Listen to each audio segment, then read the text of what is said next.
Hello, welcome back to this second part of the program. I don't know if Aline is already here. Yes, you are here.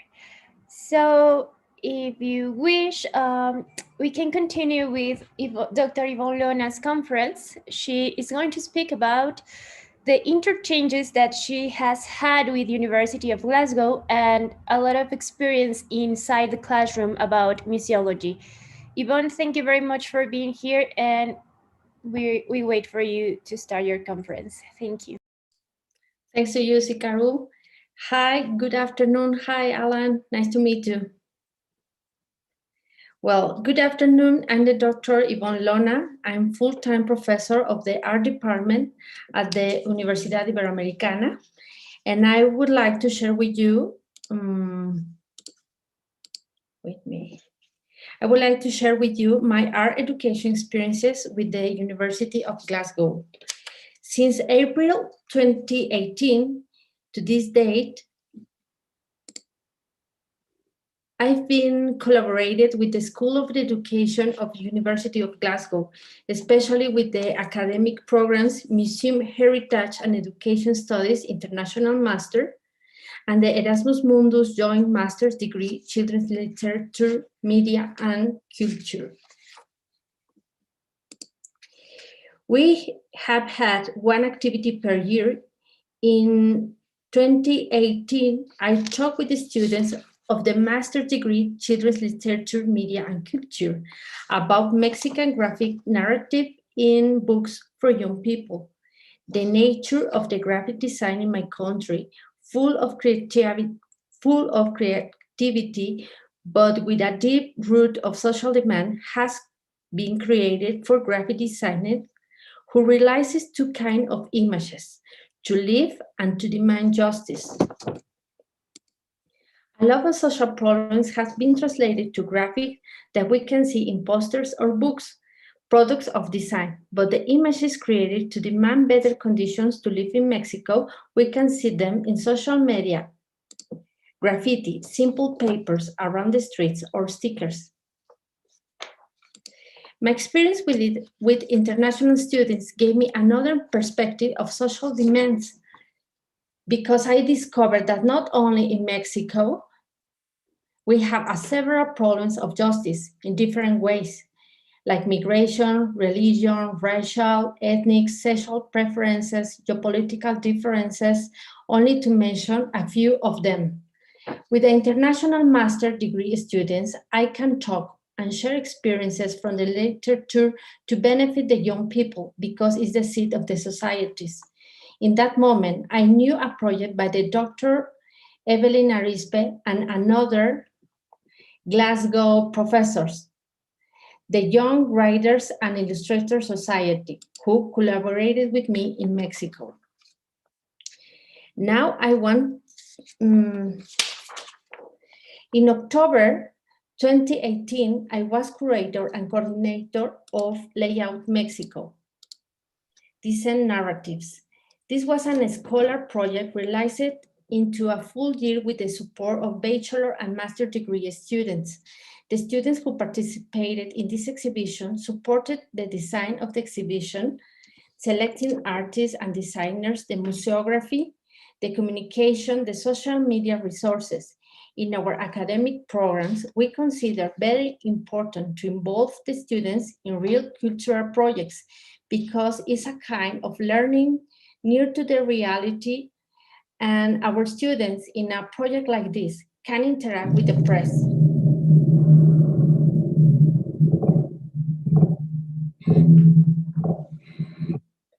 Can interact with the press, with the public, with the staff of the museum or gallery, or with different artists.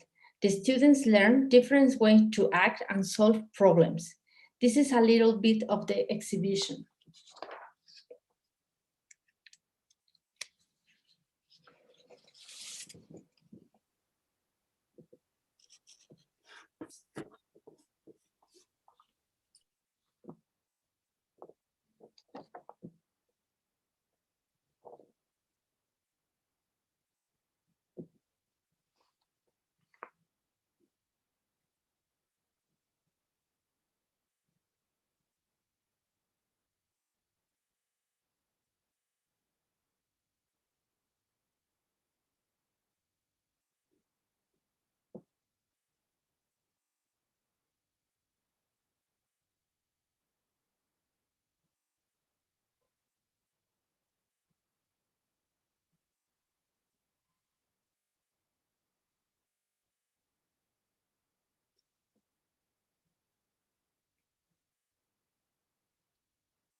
Now I want to stop in a room of this exhibition space.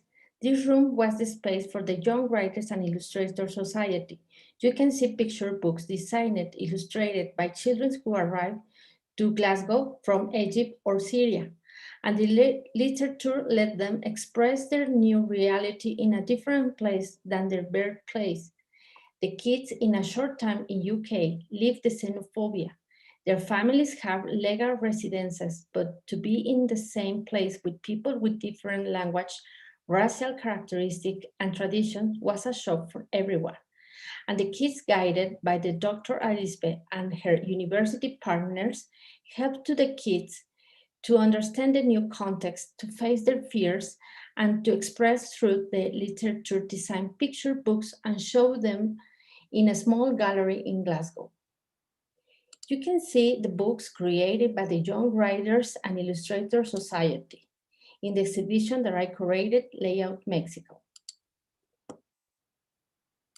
In October and November 2019, the Dr. Margaret Yago visited the Universidad Iberoamericana in Mexico City with 2 master's degree students of the program that she coordinates, the Museum, Heritage and Education Studies International Master. She talked with the students of the art department and shared experiences about exhibition spaces, especially with a similar topic between our universities, the social justice. We exchange our own experiences in museums in Mexico and other countries about this topic, and we detected the need to talk about social demands in exhibition spaces and the different possibilities to explore the diversity of the context in UK and Mexico. In Mexico City, we visited different kinds of museums, and we can talk with art education staffs to know their strategies to interact with publics, their activities,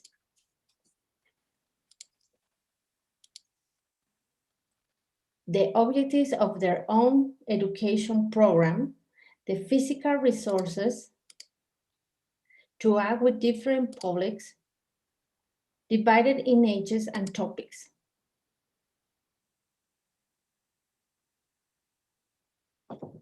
The publics, the resources, the exhibition spaces, the dimension of their cultural programs, the budgets, and the differences between owners, particular persons, or federal government. But I want to stop in a significant experiences. The first one is the Museo Memoria y Tolerancia. The museum is divided in 2 sections, memory, and this section showcases extreme cases of massacres, such as that of the Jews during the Second World War. Las diapositivas van a ser en inglés. The second section, the tolerance, addresses issues such as dialogue, discriminations, human rights, the power of the media, and the richness of diversity, among others. There are temporary exhibitions. The art education program of this museum is so complete, divided for ages and different languages. The staff of this museum is exceptional to attend the demands of the people. The second special stop was the Museo Sumaya, because their art education program is one of the most important to the Mexican society, because their impact around the neighborhood is strong to attend the needs of the people with less economical resources. It's located between different social classes, and in the beginning of the museum was very difficult with persons who felt invited for a museum to reach people. And the time demonstrated that was a mistake. The museum is for all, the entrance is free, and the owner is a particular person.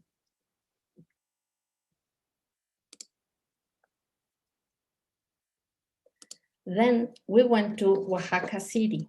Yes, we coincided with to the celebration of the deaths, but the most interesting art education program we found in MIO, Museo Infantil de Oaxaca, a project very, very different than the Papalote Museo del Niño in Mexico City. It's an old train station where you can find interventions of artists and designers inside of this place.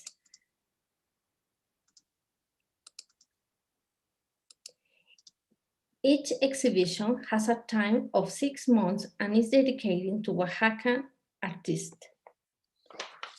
Every space is so to attend the kids and it's very inclusive. To enjoy, to explore, to learn, to fun, to read, to draw, to dance and listen music. The parents can share the same knowledge with their children. The entrance is free, like a strategy to help the people of different communities of this state and all the resources to act inside them, the museum too. The art education program is full of activities all the year to parents and children divided in ages, skills, and learnings. In March 2020, I visited UK and we go to museums in London and Glasgow.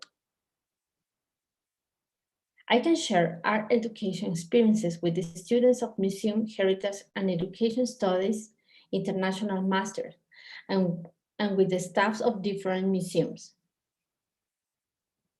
We began the field trip at the Bethlehem Museum inside a hospital psychiatric.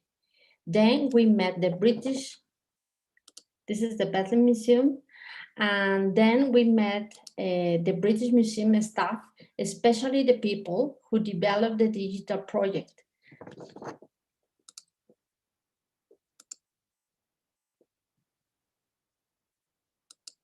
Another visit was to the V&A Museum, and we can detect the strategic design to develop the art education program.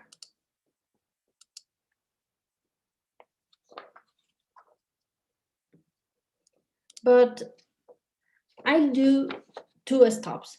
The first one is the Science Museum, because it was a complete experience about the art education program of this staff. All the program, each activity is designed and tested with focus group of the museum and people who wants to participate in activities and to comment about it before to be in rooms around the museums with different kind of publics.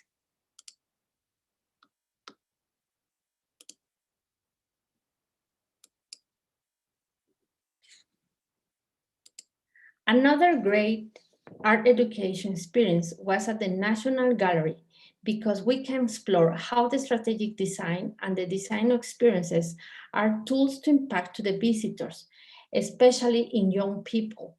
The staff of the museum show us an hour of the museum. Here you can see how we can enjoy the materials. And these kind of tools can impact to the visitors, especially to the young people. The staff of the museum show us an hour of the museums, like Surprise by Rousseau, and we created a storytelling about it. Then we received materials with related with the artwork, like color papers, costumes, little objects of the rainforest, like this, you can see them. And then we walk around the National Gallery, making stops in the highlights of the museum until we found the surprise of Tiger, and we found the surprise or Tiger in a Tropical Storm by Rousseau, and we acted our storytelling in front of the artwork. But here you can see us looking for the artworks. Okay. Here's the artwork, Surprise.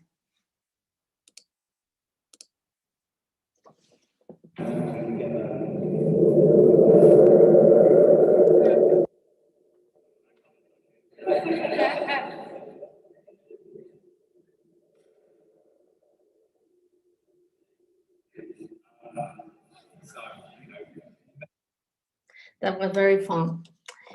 When we return to Glasgow, I can talk with the students about the social justice in Mexican exhibition spaces, and we connect the dots with the art education experiences in London and the importance to design deep memories with the publics, especially young people, for their own characteristics.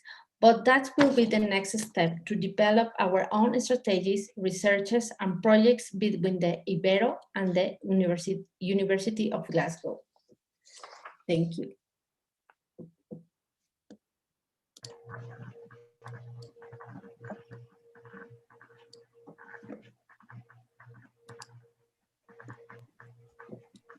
Thank you, Yvonne. It was very interesting to your presentation. I don't know if anyone has any questions.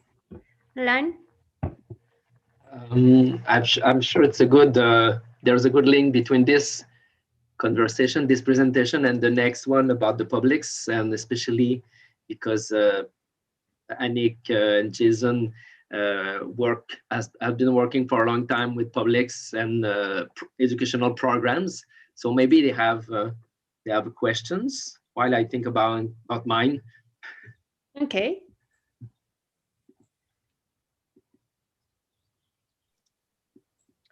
Maybe I can go with a question. The presentation was very interesting, and I would be interested in actually you talked about if the publics and the training of the event, the future of the students. Are there any conditions that are in favor of that training, or that you have seen during the work with the museums and the museums professionals?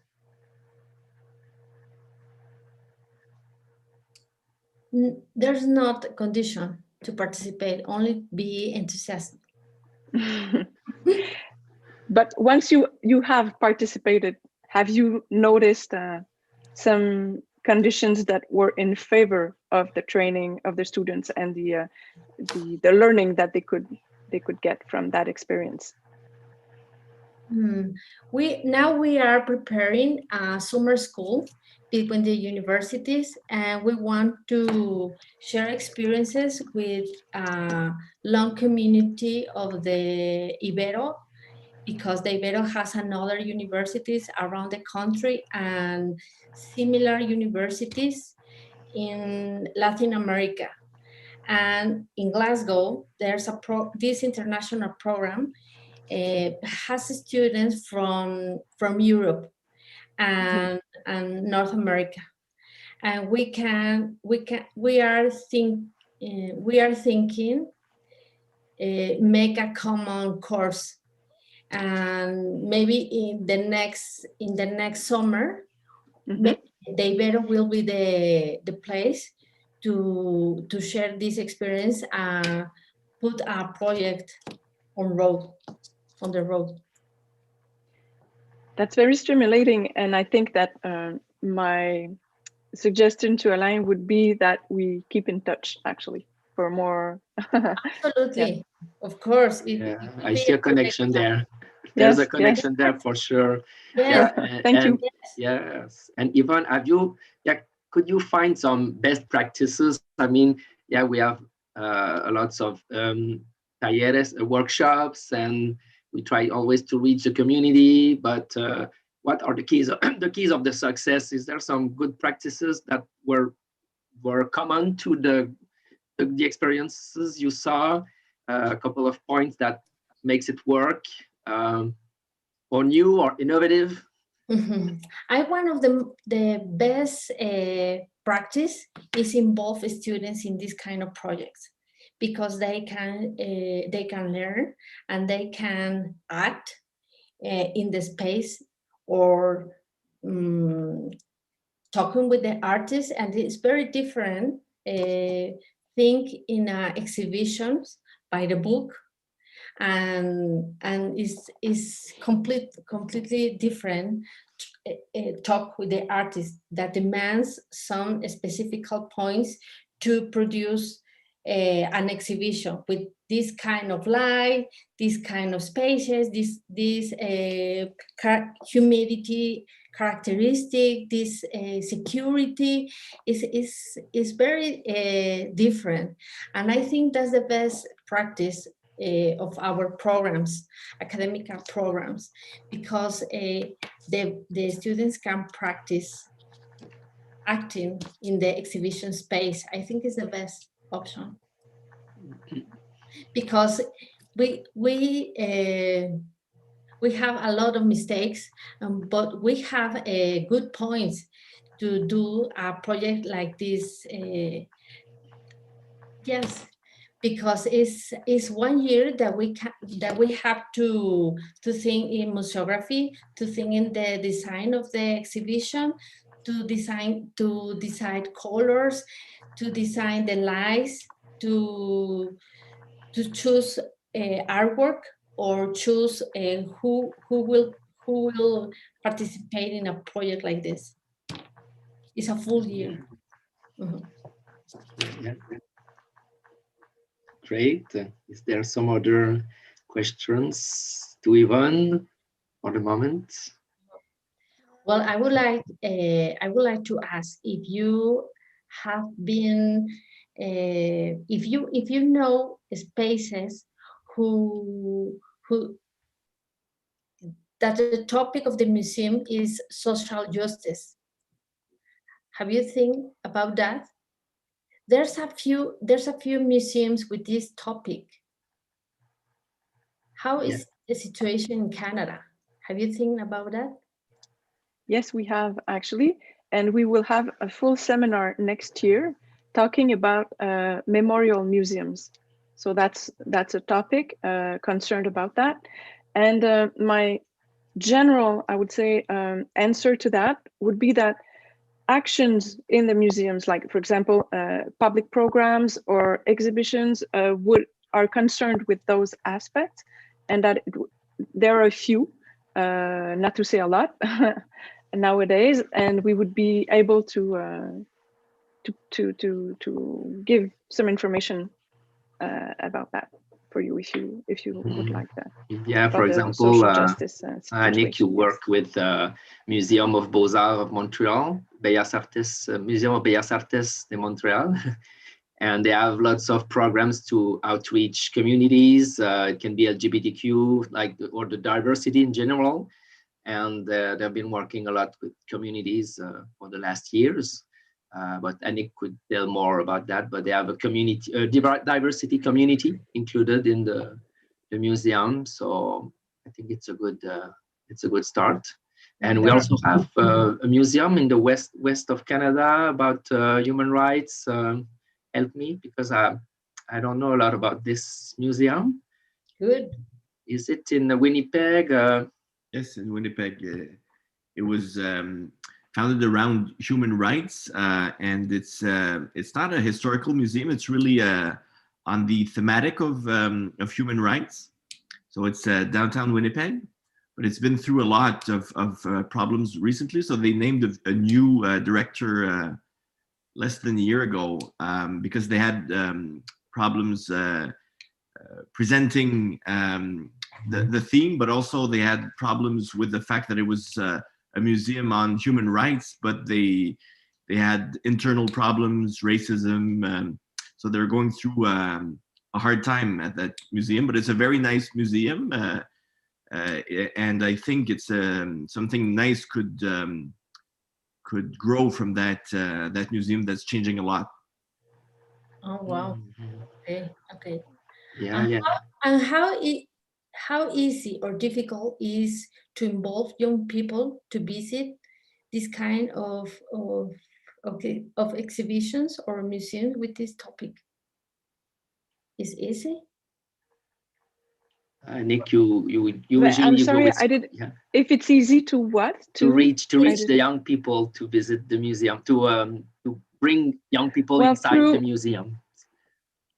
Yes, actually through schools and the scholar programs. Yes, it's easy, I would say.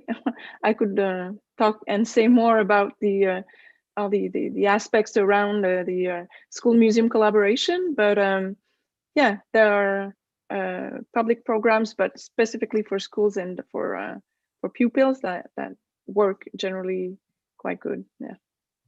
Is it like embedded into school programs, or is it the museum that reach to the schools? Or how does it work, the communication between schools and museums here? Anik, yeah. You want me to go furthermore? Yes. Yeah, it's very interesting. I think Ivan would like it to know how the connection is made between the schools and the museums. Because okay, sure. So, excuse me. No. Go ahead. I'm sorry. No. Continue, please. So, professionals in museums create, elaborate, and make a school offer on the cultural level that is very strong and very coherent. And they are based, there are school programs, like museum school programs, based on the program of the government, you know, that the educational program of the schools. So professionals take under consideration those aspects, the disciplinary elements and all that. And so they create a proposition that often teachers will like, I don't want to say that they would go to. So they go to the museum and to benefit that program. And so that's the side of the museum and the museum professionals. As for the teachers, the thing that is not that easy, I would say, is that they don't have necessarily structured training to use those resources, the museum cultural resources. So that's where, since it's not an obligation and it's more a suggestion, sometimes it's difficult and it's not that easy. So the teachers that are going to be very motivated and that want to take the most from the museums, they would go through that, but others might leave behind the children that could benefit actually those programs. It's very, I'm not making a lot of nuances, but it's in the big picture, it sounds like that. Anik, I ask because I'm researching about how it's very difficult, at least in Mexico, that the teenagers, especially teenagers, visit the museums. Not the children, because they go with the schools or with their parents, but the teenagers or maybe young people next to the teen age, it's very difficult visit or find them in the museums. And I think since the COVID is a great, could be a great project, attract that kind of publics to the museums and cultural projects. Have you think about Yes. that in Canada? Yes, there are a lot of actions and propositions made by museums in the digital sphere, I would say. So that's one thing. And it's also very true that for adolescents, it's more difficult than for younger children that go with the schools. And the question with adolescents, and Julie has made her work and her research on that. Here she goes, and she could say a bit more. And there's Jean-François also that showed up, and I'm sure he has things to say also. But just to finish, it's the dilemma between bringing those persons, I would say, either with the school or in the leisure time, and that's a challenge also. It's two different perspectives. Yes, if I may. Well, what I saw in my research was that teenagers basically don't want to go in a space that school said, yes, it's a good thing, and parents say also, yes, it's a good thing, because they want to be separate from family and school in their leisure. So it's really weird for them to merge having pleasure within the museum, because it's kind of still school if you don't prepare or present something that is new enough or made especially to only have fun and not be used afterward in school or something like that. So right now, my research was just saying it has been 40 years that research have been made on teenagers in museums, and the problem is always the mean of communication. So we need to adapt how we talk to teenagers from the museum to them, like using TikTok and Snapchat and this kind of discourse, but also it's for them, it's really weird because it's not a leisure place within their cultural practices. So basically, because they're teenagers, they don't want to be in the museum. And since adolescence didn't change from 1904, I don't think that we can see teenagers anytime soon on their own in the museum, maybe with schools if we do something more creative, but by themselves with friends. Right now, the research is not going this way, so we'll see. But I think this is a challenge to design strategies to attract to the young people and obviously use the technology, digital technology, and create a balance between with the interact with the social media could be a good idea. I don't know. Yes, what I saw from the teenagers, we did a study within the Museum of Fine Arts, but teenagers don't really want technology if they can get away from it, because the result of the studies of our study with teenagers and iPads was that they would prefer to have someone real to talk to them about the art. But it's always a balance. So, but the answer, I think from what I saw, it's not always do something within digital and virtual reality and everything. It doesn't appeal to everyone. So basically you always get the same teenagers who are basically, they have the means to do it by themselves within their home. So it's also kind of equality problem for everyone. So yeah, we don't know. It's work in progress on that side. If I could add something about that, it's that there is a big difficulty for secondary school, public schools, because they are bigger, and it's very difficult to make a class or a group move at the same time, because the hours of teaching are changing. There is not only one teacher for one class.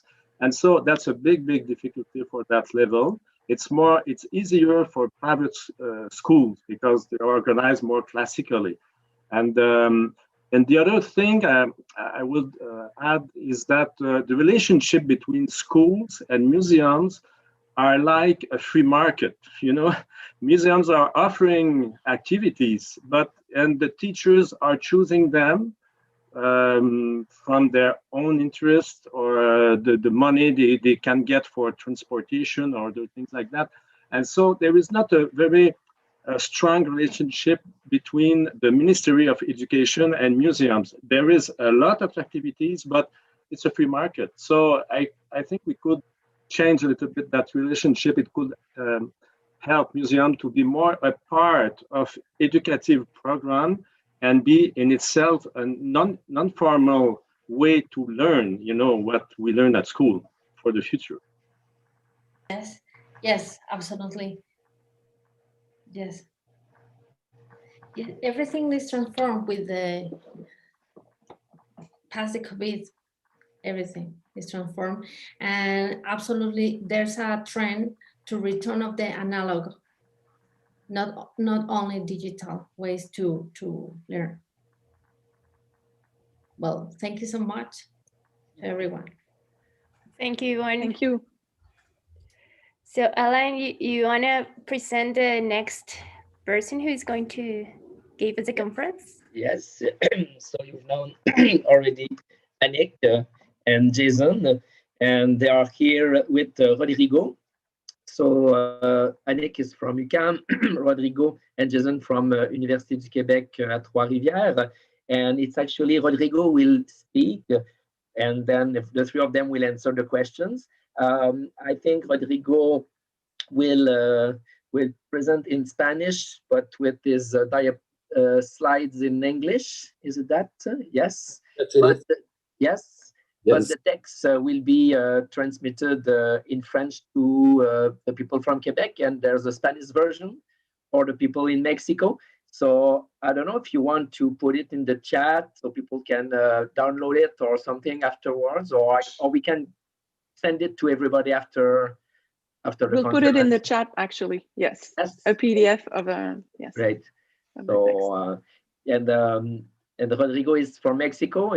He's working now in Quebec, but he's originally from Mexico, so he wanted to present in Spanish. And since we have the text in French and Spanish also, we thought it was a good idea. So our students will hear a bit of Spanish too, but having the text in French, it's okay. So Rodrigo, I invite you to open your camera and reach us. Is it open? Yes. Okay. Yes, because you have like of two names. You're at two places. Is it possible? Yes. You're that's why I was looking at the other Rodrigo, but it's you still. Okay, I'm gonna. But you can keep it that way. It's okay. The other one. Yeah. But you just need a better light. Maybe do you have some light so we can see you better? Maybe for the YouTube and for us too. Sorry. So, well, so here. Well, it's okay. It's okay. Sorry. So, Rodrigo, I let you the floor. Okay, thank you very much. Muchas gracias, Allen. Bueno, antes que nada, ya me hizo favor Allen de presentarme. Soy Rodrigo Guzmán Álvarez. Vivo en Quebec desde marzo de 2018. Soy amigo de la ponente de hace un momento, Yvonne. Me dio mucho gusto encontrarla por aquí. Hola, Yvonne. Hola. Bueno, pues actualmente estoy yo reinventándome en esta nueva sociedad. Yo en México me dedicaba a la docencia, a la academia, pero en otros temas. Actualmente, desde el mes pasado, soy profesor asociado de la Universidad de Quebec en Tres Ríos, Trois-Rivières. Y bueno, muchas gracias. Agradezco a Jason Lukerhoff todo su apoyo que me ha brindado para este logro. También a la doctora Marie-Claude Lapointe, a Nick, a Allen, todas las personas maravillosas que he encontrado por acá en estas latitudes. Muchas gracias a todos. Y bueno, actualmente les mencionaba que yo en México me dedicaba a la docencia, a la investigación también, pero eran otros mis temas. Entonces, bueno, yo soy dentista de profesión y posteriormente hice posgrado en educación, en pedagogía y en bioética. Pero bueno, ahora me estoy reinventando, me están dando la oportunidad de reinventarme en este nuevo andar. Soy ahora profesor asociado del Departamento de Letras y Comunicación Social en la Universidad de Quebec, en Trois-Rivières, junto con el profesor Jason Lukerhoff y la doctora Marie-Claude Lapointe. Y bueno, estoy muy contento de participar. Actualmente también me encuentro yo apoyando al departamento en cuestiones de español. Estoy dedicándome a revisar ciertos artículos y este artículo me lo confiaron sus autores principales, Jason Lukerhoff y Annie Monnier. Y les agradezco mucho la confianza y bueno, está por publicarse y Allen me ofreció amablemente poderlo presentar ante ustedes. Muchas gracias también y una disculpa por permitirme presentar en español. Actualmente ya traigo una revoltura en mi mente con el francés y el y el inglés. Doy gracias que aún hablo español, pero llega a ser procesos cognitivos un poco complejos, pero bueno, es un tema que yo no manejo a la perfección, no soy experto en esto para nada, y bueno, en otro idioma quizás se me complicaría aún más. Entonces, bueno, gracias por la oportunidad a todos y una disculpa por presentar en español. Bueno, el tema de hoy que les voy a presentar es un tema que en un principio a mí me pareció un poco complejo. Cuando empecé yo a leer el documento, el original, y empezar a traducirlo, bueno, fue un poco complicado para mí, porque el mismo título, con la expresión, con la frase no público, pues el no público en este caso es un sustantivo. Yo lo veía o tenía esa apreciación de que fuera un adjetivo. Entonces, en un principio lo traduje como los aspectos no públicos de la cultura y bueno, los autores me dijeron, no, es que son los no públicos, tenemos que hablar de los no públicos. Entonces, pues desde ahí empezar a manejar este tipo de conceptos, pues es nuevo, es interesante también. Entonces vamos a comenzar. Entonces, bueno, los principales autores, ya les mencionaba yo, es a Nick Munier y Jason Lukerhoff. Y bueno, la presentación oral la voy a dar yo. Esta es el plan de trabajo del día de hoy, el plan de presentación, perdón. Rodrigo, no vemos tu presentación. Perdón. Perdón, es que no la compartí, quizás sea eso. Perdón.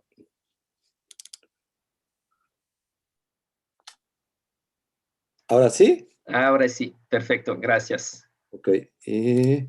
Merci beaucoup. No, de Reunión. Ça fait plaisir. Ok. Ok, ¿está bien? ¿Está bien? ¿Cómo está? Parfait. Ok. Sí. Ok, entonces les comentaba el plan de trabajo para hoy. Bueno, vamos a revisar el concepto de no público que les mencionaba hace un momento, los antecedentes que hay sobre esto, la democratización de la cultura, la utilidad de este término, los diferentes tipos de público que existen, la declaración de Villeurbanne de 1968, los no públicos y los medios, los no públicos hoy en día, en la actualidad. Y por último, encontré el día de ayer un documento interesante de una persona de México, que este es el título de su trabajo, Barreras entre los museos y sus audiencias en la Ciudad de México. Y bueno, me pareció interesante, lo revisé y agregué una diapositiva al respecto. Bueno, ¿a qué se refiere la frase de no públicos en la cultura? O no audiencias culturales también se puede encontrar en la literatura. Bueno, describe una inmensidad de personas, de humanidad, compuesta por todos aquellos sujetos que aún no tienen ningún acceso a la cultura y que próximamente también es difícil que puedan acceder a este fenómeno cultural. Es toda aquella audiencia, personas también que no procura los diferentes espacios culturales. La noción de no públicos es de gran interés para los gestores de instituciones culturales, ya que esto es como un indicador para atraer más visitantes, un indicador de marketing se pudiera decir, para con ello atraer a más y más visitantes y cada vez con esto reducir a los no públicos, a las personas que no están llegando a estos lugares culturales. Un individuo que atraviesa, por ejemplo, las puertas de algún lugar, como puede ser una biblioteca, si nada más se acerca a utilizar las computadoras o los sanitarios o calentarse, por ejemplo, acá en estas latitudes que la mitad del año es un poco fresco, o por el contrario, allá en México, que hay lugares muy calurosos, bueno, pues puede entrar incluso a refrescarse o a calentarse, dependiendo donde se encuentre. O simplemente socializar, entrar para socializar con las personas. Bueno, pues estas personas se les considera también un no público de esta oferta cultural de un espacio como pudiera ser la biblioteca. Bueno, dentro de los antecedentes, esto empieza en Francia a mediados de los años 30. El Estado francés, comprometido a garantizar un acceso a la cultura, construyó así una política cultural para tener un acceso a la cultura por los individuos, para los individuos. Un poco después, en la década de los años 40, Vichy también resaltó la importancia de este acceso a la cultura y él también mencionaba que debería de ser este acceso a la cultura igual tanto para el niño como para el adulto, el adolescente, como mencionaba hace un momento Ivonne, que en México puede ser un poco complicado a veces que los adolescentes visiten espacios culturales. Pero bueno, Vichy en ese año, 1944, menciona de la importancia de que haya este acceso cultural tanto al niño, adolescente y al adulto. Después, en los años 50, mediados de los 50, el presidente francés Charles de Gaulle crea el Ministerio de Estado encargado de los asuntos culturales y designa al escritor André Malraux a la cabeza de este ministerio. Malraux intenta disminuir las desigualdades culturales, fue el primer propósito de Malraux. Bueno, Malraux lo que trata de hacer es de democratizar la cultura y define como el buen ciudadano como aquel sujeto que tiene acceso a una cultura legítima. Designar buenas manifestaciones culturales hacia una cultura cultivada, una cultura erudita. También tiene como propósito instituir iniciativas destinadas a descentralizar las estructuras que permitan la difusión de una cultura valorizada. Los sectores del medio cultural afirman así que el principio de democratización de la cultura no cuestiona la cultura cultivada, sino solo la desigualdad de su acceso. Esto es importante, porque dan mucha importancia a la igualdad que haya para el acceso a la cultura. Es un reto social, entonces, el acceso a la cultura de las poblaciones menos favorecidas, que desde los años 60 se persigue con las políticas públicas y mediante también la apertura de lugares culturales, como pueden ser las casas de cultura y el desarrollo de la acción cultural. ¿Para qué sirve el término de no público? Bueno, en una época en que el éxito de los museos, principalmente museos, se mide por su frecuentación, bueno, pues este término llega a ser muy atractivo, muy seductor, porque comprende fácilmente que la noción de no público deja entrever la posibilidad de aumentar el número de visitantes, atrayendo así a nuevos públicos que han dejado al margen la oferta de los museos. Es como si se tratara de transformar a los no públicos en públicos de la cultura considerada como cultivada, valorizada o la cultura legítima. Hay diferentes públicos también, diferentes audiencias. Una misma persona incluso puede pertenecer a diferentes públicos de una cultura cultivada, formando parte del público de tipos de otro tipo de cultura, de culturas menos consideradas, a menudo menos valoradas, y siendo no público de otros tipos de cultura, pues todavía diferentemente apreciadas en la escala de los valores de las prácticas culturales. La necesidad cultural, la atracción que puede suscitar una obra de arte, presupone ya cierta familiaridad con la cultura de referencia, porque el significado de esta obra participa del conocimiento de dicha cultura.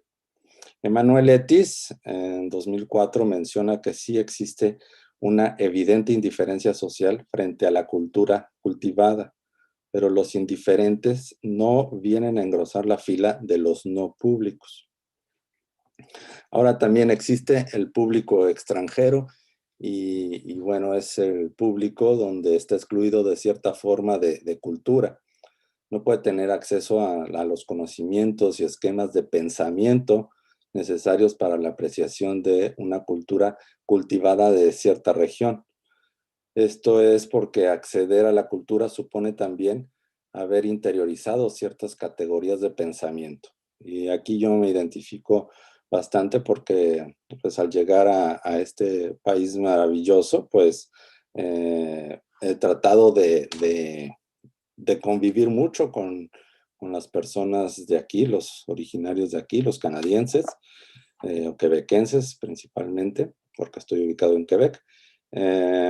Y bueno, en un principio cuando tomé el curso de francés aquí con el tema de la francización, bueno, ahí en estas clases pues nos tratan de dar también la cultura de Quebec, la cultura de Canadá, desde sus orígenes, y bueno, esto poco a poco se empieza uno a familiarizar con una nueva cultura. Entonces, esta parte del texto me agradó bastante en lo personal porque me identifiqué con esto. Existe una declaración, la declaración de Bilderberg, para una iniciativa contra la exclusión cultural. Esta declaración fue firmada el 25 de mayo de 1968. Y bueno, aquí el director del Teatro de la Ciudad de Villeurbanne, en Francia, Roger Planchon, él invitó a sus colegas para llevar a cabo esta audiencia, esta declaración. Los colegas de los diferentes teatros populares y de las casas de la cultura, y esto fue para reflexionar sobre las misiones que debían de hacerse ante la sociedad francesa. Fue un momento crucial en la democratización cultural, esta democratización cultural que fue abierta, como les había mencionado, por André Malraux en mediados de los años 50, y denunció así esta declaración una desigualdad social, porque aunque Malraux había intentado que hubiera una igualdad social, pero al parecer esto estaba llevando a una mayor desigualdad social con Malraux, y entonces esta declaración trató de romper esto, esas desigualdades sociales y un acceso desigual a la cultura. El autor de esta declaración es Francis Janson, y Francis Janson también tuvo la oportunidad de volver a la noción de no público. Y hoy en día, pues los derechos culturales están consagrados en la legislación francesa. Entonces tuvo sus frutos esta declaración de 1968 en Francia, en Villeurbanne. Los no públicos en los medios de comunicación. Cuando se trata de definir hoy a los no públicos, hay que recordar que los medios de comunicación pues, han contribuido a la fragmentación de referencias para facilitar un acceso a la cultura cultivada. Los medios de comunicación marginan a un sector del público potencial, relegándolo a otro lugar, exiliándolo así de los lugares culturales. Entonces, no siempre los medios de comunicación es una buena fuente, es una buena forma de promover la cultura. Hoy en día los no públicos, menciona Jevor et Duteil, que la presencia no es la única característica de los públicos y de los no públicos. Menciona Duteil también, en 2004, antes que Couture, que bueno que la presencia no es garantía de que se movilicen recursos para el cuidado o de que se preste atención o no a la oferta cultural. Es decir, que las personas que asisten a un escenario cultural, a un museo, no precisamente representan un público que esté identificado con esa cultura. Este es el documento que les mencionaba, que había encontrado de esta autora, Ana Rosas Mantecón, lo escribió en 2007, y bueno, tiene como título las barreras entre los museos y sus audiencias en la Ciudad de México. Y bueno, aquí menciona que las personas que logran encontrar y visitar ciertos museos se convierten en públicos, y que esto es después de haber combatido diferentes obstáculos, como pueden ser los geográficos, los económicos, los educativos, diferentes recursos también como el tiempo, recursos también, obstáculos simbólicos, mediáticos. Y además los visitantes se enfrentan a obstáculos cuando se enfrentan a estrategias de información y comunicación dentro de los museos. También es otro obstáculo en lo que se puede ver estas personas visitantes.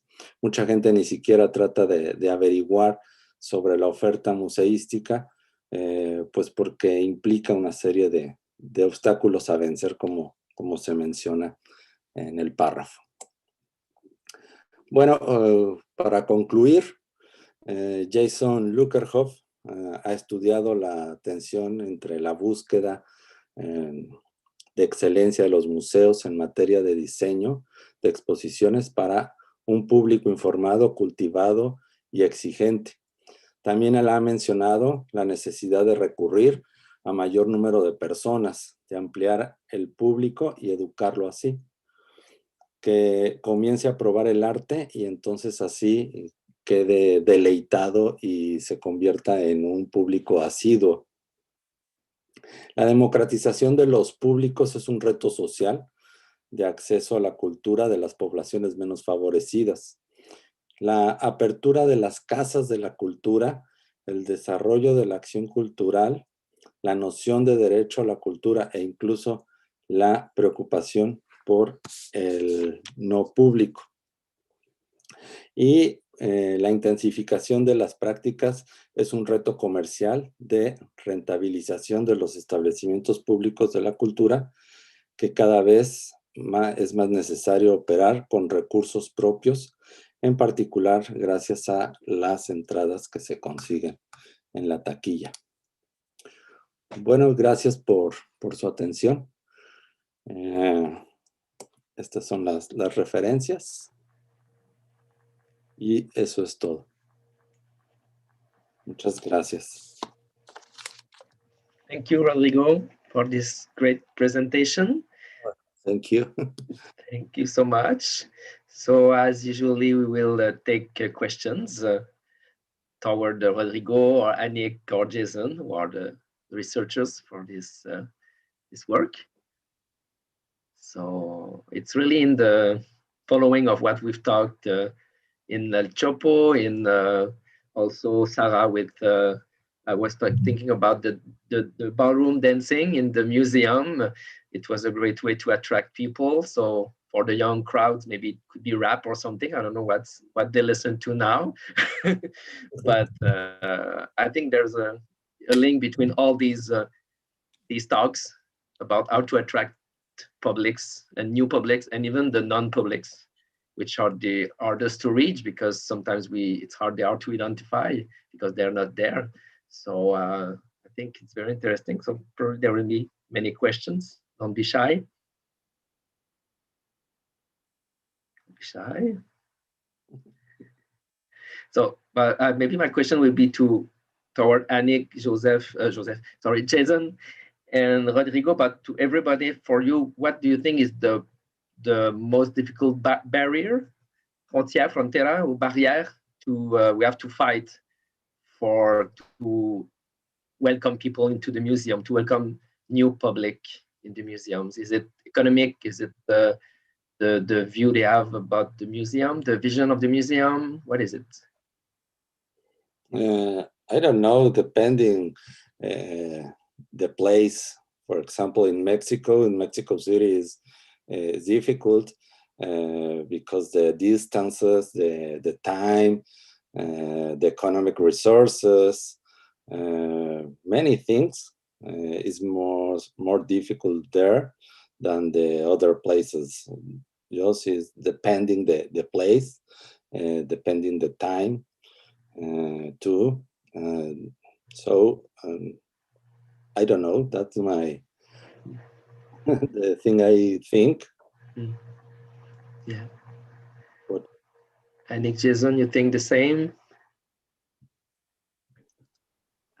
We talked about the schools and the ways that the museum programs could bring children through the museums. I think there's an aspect there through education to propose actually some formats to sensibilize children to culture. So that would be, I think, one path that could be considered. But also, we have known in different countries democratization of the culture and politics that could sustain actually those politics or encourage the democratization of culture.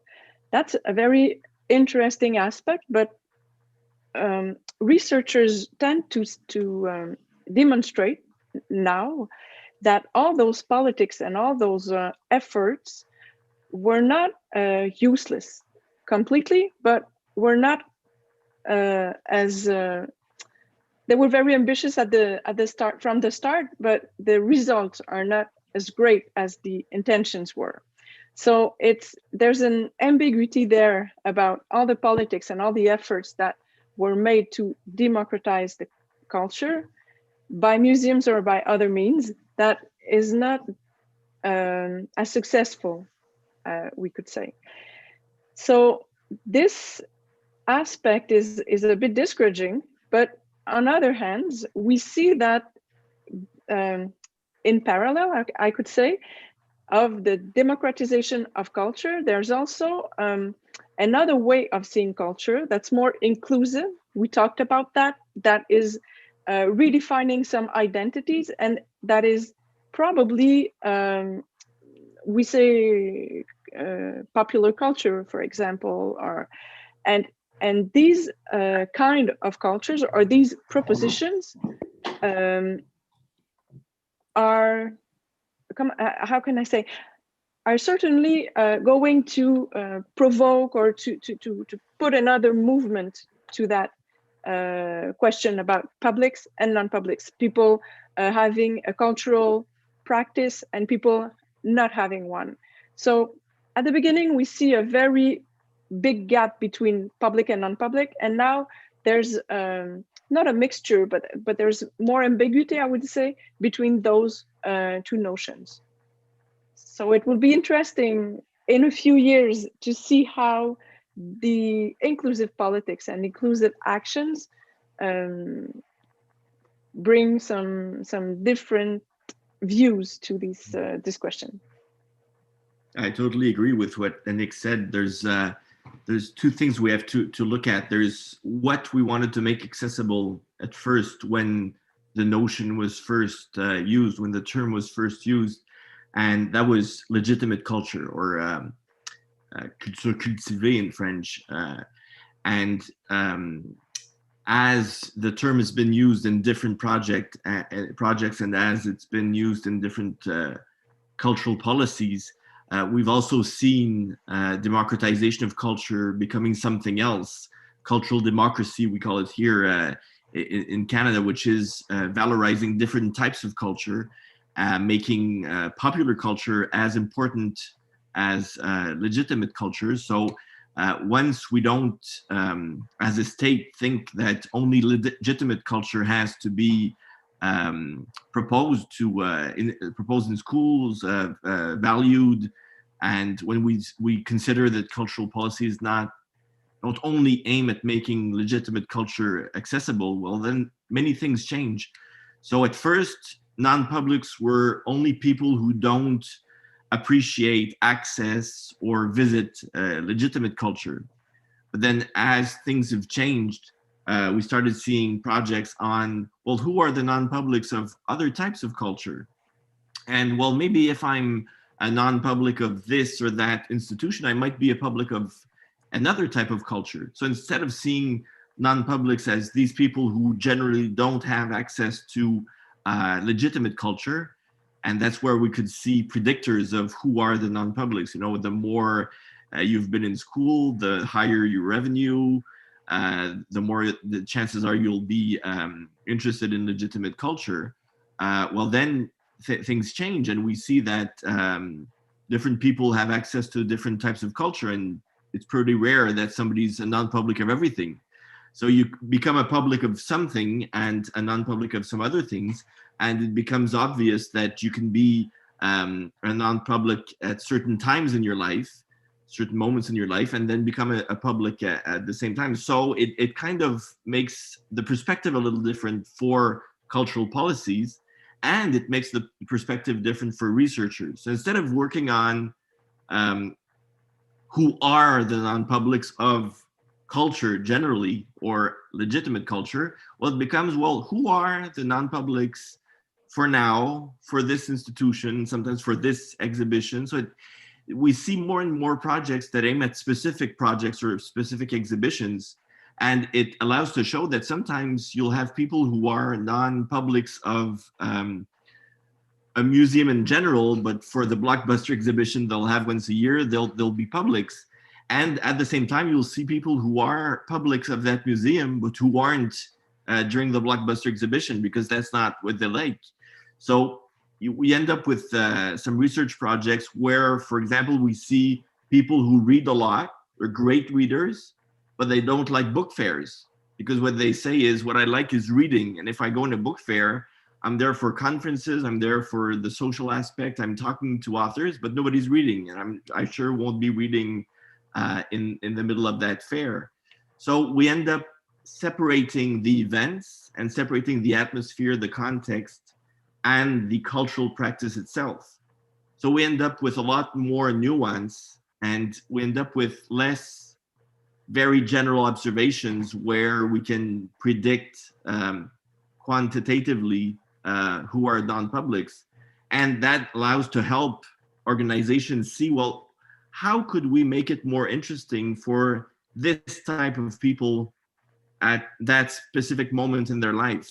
So for example, young families with young children, it might be that you will be a non-public of art museums for a while.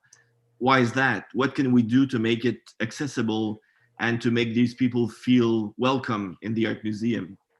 So it's not seeing the general predictors anymore, but it's really seeing it as a specific situation in time, and seeing that you're not necessarily a non-public of every form of legitimate culture. So what we see is a lot more nuance in the research projects. And we also see that cultural policies aim less at well, sort of imposing a cultural arbitrary, as Bourdieu used to write it, but valorizing, legitimizing, making important different forms of culture, including what was once considered marginal or that was marginalized, and popular culture. And we also see, that's my last point I'll make, we also see hybridization of forms of culture. So we see popular culture objects presented in art museums within exhibitions. We see artworks presented in museums that should be spaces for themes, or idea museums, or social themes museums where you'll see artwork. So there's a mix of different forms of culture. So that hybridization also makes it a little more difficult to say, well, there's legitimate culture on one side and there's popular culture on the other. And the last thing is probably the media, but especially the new media, all of the social media and how they make culture accessible on a daily basis within your lives. Well, it gives access in different ways to art and culture, and it sure brings different ways in giving access to that culture. So there's been a great evolution since the term used in the Déclaration de Villeurbanne and then the term used today. It's very interesting. So we have to treat or to deal with the non-public like we deal with the public, actually. If we want to reach them, because you have to know them, and then to reach them and try to understand them, not just try to push them a content, but then to receive them and to learn what they have to say about this content and how they perceive it. Or yeah, it's a dialogue, actually. It's nice to hear that. Yeah. I don't know if it sounds something, if it resonates for our Mexican friends, this discussion of non-public. Yes, actually, Jason was talking about the publics for the blockbuster exhibitions and the other people that don't like blockbusters. And now we think that this type of, I mean, I haven't thought about it as a non-public, as with this category, but I remember while I was studying my master's degree about museums, I found out that most of the people, it was about dancing inside museum, and most of the people were afraid of dancing inside museums because they were like, okay, I like dancing in the stage and I like museums alone, but the two things together are that they make me afraid.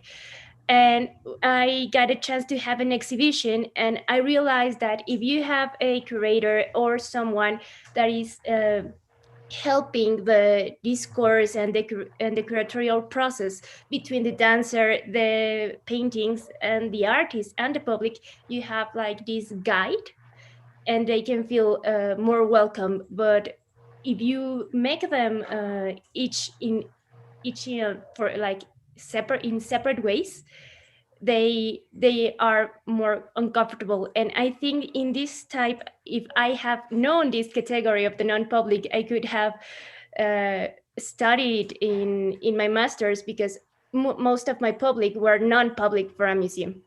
There were different publics that want dancing, that wanted other kinds of exhibitions, not normal or traditional exhibitions. So thank you for this category. It was very, very interesting for me. Well, thank you. And what you're saying is linked to what Bourdieu used to say also concerning those who feel excluded. He wasn't talking about them as people that will never have access. He was talking about people, about them as people who feel left out, who don't feel welcome. And in his last books, we can already feel something that looks like cultural mediation. You know, the fact that there's something that could be placed between them and the institution to make them feel comfortable, to give them the keys to understanding, of knowing how you're supposed to. Because one of the things that makes people afraid when they're non-publics or potential publics or people you could attract or welcome, is they don't know how they're supposed to act. They don't know how they're supposed to behave as visitors. So it's part of the keys you need to feel at ease. It's not only, am I going to understand what's presented? It's also, how am I supposed to act as a visitor in that space? And on the question of mediation, if I may, was there anybody else, or is it okay? Okay.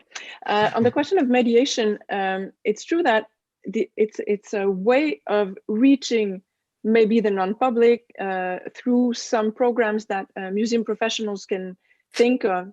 But what we see more and more is thinking about mediation in a universal aspect. So universal mediation would be not only be concerned with, for example, people that don't see, or people that don't hear, or people that don't cannot move or move easily, for example, physically in the museum, be on wheelchairs or that kind of situation, like that would be a physical handicap, or people that would not have the keys, as Jason said, not only the cultural keys, but for example, that would be non-readers.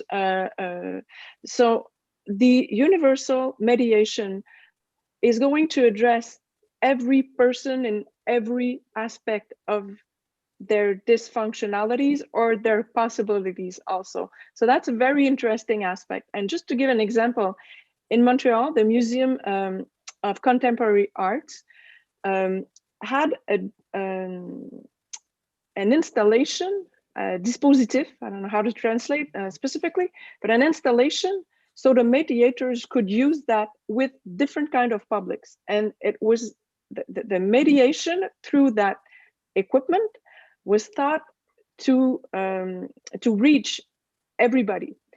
But that's very interesting. It's interesting by in itself. The thing is, and the question that was raised is, how would the mediator use it? So there's another question asked here, is how do we use those equipments, these equipments actually to reach every visitor and every kind of public, actually. I hope I was clear. Yeah. May I say something? Yes, sir. Yes, I'd like to add to. Let me see, I have a problem. Okay, that's fine. I think we also have to take into account the fact that what we call the social sphere is awash, flooded, if you prefer, with cultural product.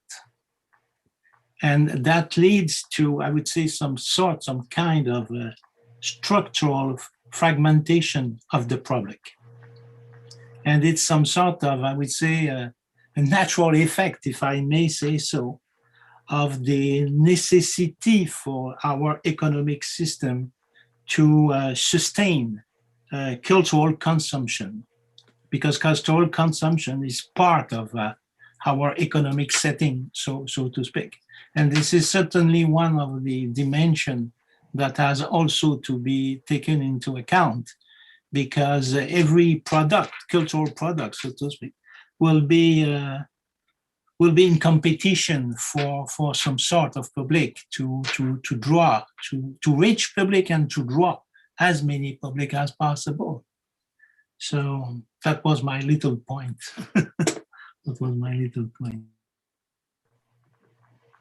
Yeah, I think Bernard is absolutely right. There's a fragmentation that's more and more important, and it's evolving very rapidly. So there's we see some modifications with the hybrids of forms of culture, but there's also the audience fragmentation, which is always more and more fragmented, and it's going quickly.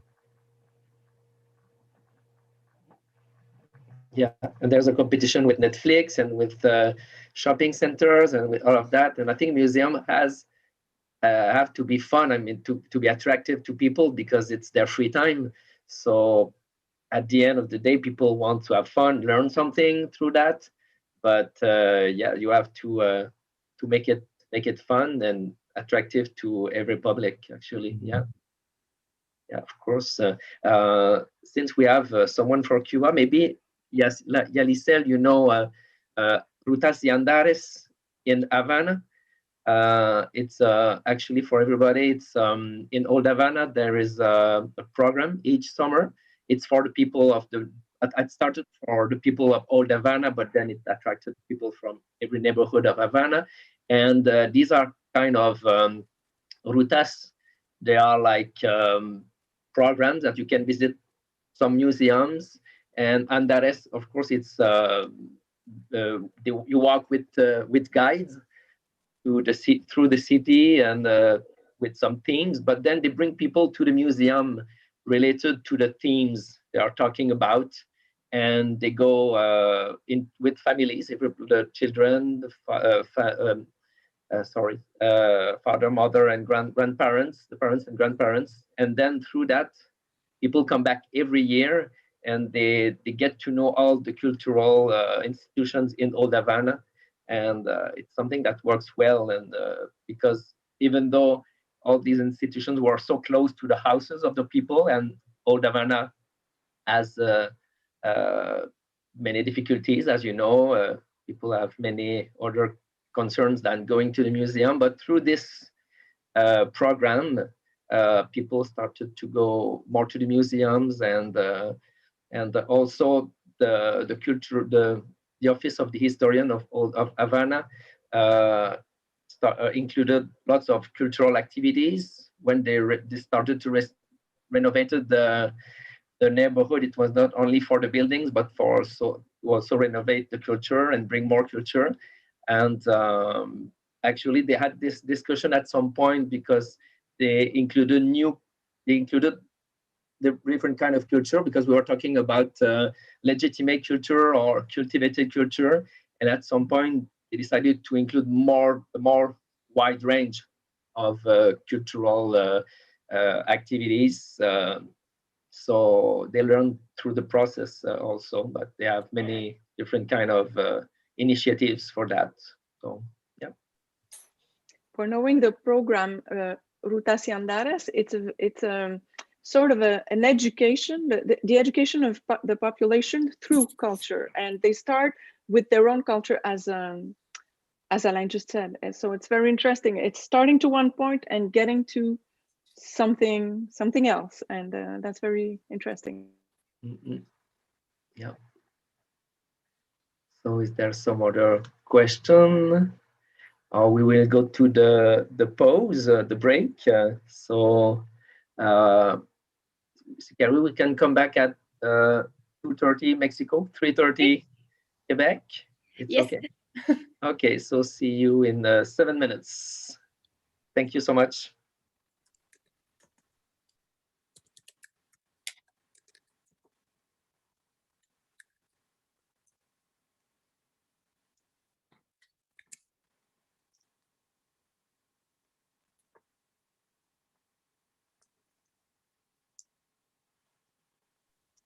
Super, Rodrigo. Bravo. Je suis en train de t'écrire un petit mot. Merci.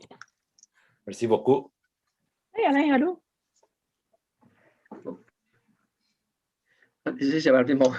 Ah, OK, excuse-moi. Désolé, j'avais enlevé J'en les profite écouteurs. pour te dire. Oui, est-ce qu'on... Oh, c'est moi qui ai muté. Ça va? Tout se passe bien? Oui, ça va bien, ça va bien. Félicitations, Super. belle présentation. Ouais, vraiment, c'était beau. Merci. Mais c'est super intéressant. Tout le programme est passionnant, vraiment. Oui, tout le monde participe. Les questions sont vraiment... Puis il y a des liens à faire incroyables. Là. C'est super, super stimulant. Je pense que ça peut devenir un rendez-vous vraiment annuel, là, peu importe soit là-bas. Jean-François, bonjour. Je suis tellement honteuse. Attends, on t'entend pas, t'es muté. OK. Non, mais j'ai manqué, malheureusement, parce que j'ai dû quitter pendant quelques minutes. J'ai manqué la fin de votre conversation super intéressante. J'aurais voulu y participer. Tout se passait là. Tout s'est dit là. Ah oui, c'est sûr. C'est pas grave. On n'a pas fini d'en parler. Non, c'est vraiment clair. vraiment intéressant. Ouais. Puis il y a des... je trouve qu'il y a c'est les thématiques transversales aussi, c'est ça, avec Alain, dont on parlait, là, comment on peut trouver... Bon, c'est sûr que la muséologie, ça traverse les frontières, mais comment trouver les liens entre des intérêts qui touchent la muséologie, que ce soit le patrimoine, l'identité, ou qui vont nous permettre au Mexique, et bon, c'est un exemple, là, et au Québec, nos expériences historiques, elles ont des points communs. Est-ce qu'on peut partir de ça pour voir comment on travaille, comment historiquement on a travaillé avec ça dans le patrimoine autrement? Ça peut être super intéressant. Oui, vraiment, mais c'est des belles... En fait, je trouve qu'il y a de belles pistes, des belles ouvertures, de belles voies de collaboration. Après, il va falloir choisir lesquelles, comment. Mais je trouvais que, notamment avec Yvonne, là, pour la formation des étudiants au sein des musées, tout ça, c'était vraiment riche, je trouve. Enfin, à suivre. C'est potentiel. Ben, c'est toujours ensuite, il faut des gens pour l'organiser, mais ce que je comprends, c'est déjà fait depuis plusieurs années. Alors, Mais oui. ça prend des motivateurs. C'est ça, c'est sûr. Oui, c'est clair. Et Alain en est un Oui. magnifique. Parce que les frontières, souvent la question de la langue et tout ça, souvent ça refroidit. On est là pendant qu'on est invité, puis après, ben, les contacts, c'est pas évident. Ah, c'est ça. Merci Il y d'être a là. aussi Rodrigo, en fait, qui se joint à nous. Ça, c'est chouette parce que il devient un acteur qui peut vraiment... un intermédiaire. Un intermédiaire, par la langue, par ses intérêts qu'il est en train de développer aussi. Donc, je suis qui te remercie beaucoup, à toi, à Jason, à Alain. Merci beaucoup. Ouais, mais merci à toi, c'était chouette. C'est un plaisir. Et Rodrigo, tu connaissais vraiment. déjà Yvonne? Oui. C'est vrai? Incroyable, mais quelle coïncidence. Oui. Tu vois, c'est ça aussi, des fois, Jean-François, les choses se font de manière assez naturelle. Oui. Il faut des fois laisser ça entre les mains de sa fille la nature. La mienne. Sa fille et la mienne ont été ensemble dans maternelle. Oh, c'est vrai. Oui. À Mexico? Oui. OK. Ah, c'est drôle. Vois, donc, le lien est déjà créé, tu vois. Mais le lien est déjà là. C'est super. C'est excellent. Bon. On Je vais juste aller me chercher de l'eau, puis je vous reviens. Oui, moi aussi. D'ailleurs, on est live, donc je ne sais pas si on a une audience, mais on est live sur YouTube. Bonjour à notre audience. Oui. On n'a pas dit trop de bêtises jusqu'à maintenant. Non, je vous l'aurais dit. À tout de suite. OK, à tantôt.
Hello, Hi. we're So back. we're back, and we're going to start with interchange of students and professors. I don't know if you want to start, Alain, or Yes. Actually, what I have to suggest is that it's the last part of the day already, and we haven't heard a lot about from our students from the seminar, from the course, from the summer course. So the idea was to ask every one of them. Actually, there are 9 students in the class actually, but a couple of teams. So actually, it's six different themes, 6 different individuals or team. So maybe each of them could just tell what's their interest in this seminar, because each student has to choose a topic for his work during the seminar. Actually, it's almost the first day of the seminar, so just at the beginning of the knowing about Mexico. Yesterday we had a full day about history of Mexico and contemporary life in Mexico, but it's just the beginning. So, but they already have an interest, a special interest already in their life about museology. So I would ask them to just speak about this interest, and then we could exchange around it. Like, I guess from Mexico, you could say, oh, there's a museum about this theme, or I don't know, there's an author about this theme, or maybe we could exchange later. It's going to be just 10 minutes by theme, so it's very short. But then after that, it can promote some collaborations in the next weeks, because just to explain a little bit to everybody, we have 2 weeks of intense conferences, and after that the student they have like 2 weeks to describe their project, their subject, and give me a paper about that. And then 2 weeks after, they will present to the group at the end of June, and after that they will just give their final paper, so they will have many weeks to work on it. So at some point they could ask you some questions, because I suggest that after that we would make like a repertory of all the emails of the people that were there today, and we could send it to everybody. So you could exchange, collaborate on your own. And of course, if everybody is okay with that, we could share the emails. So probably our students maybe would consider writing back to some of you guys about their subject. So it's the main idea of this, the next hour, the last hour of the day of today, if you're okay with that.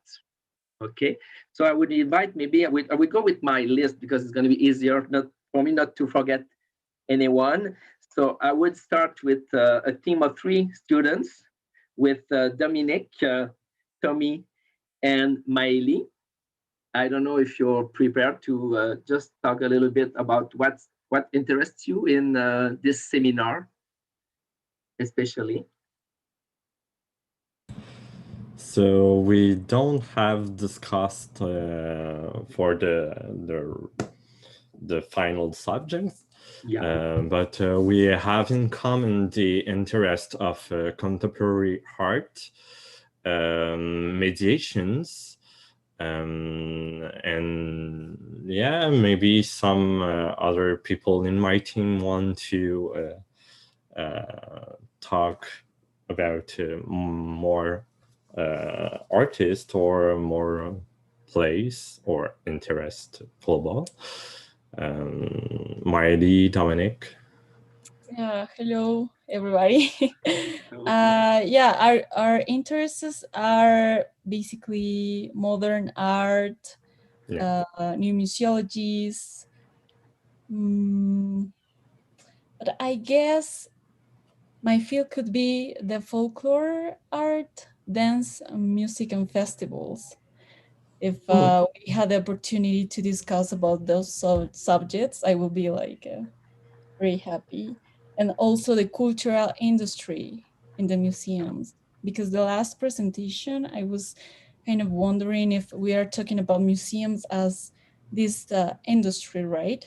By the fact of working on the research of who will be our next public, and why we are working on the museology guide. I don't know. some good ideas. Someone wants to react on these topics.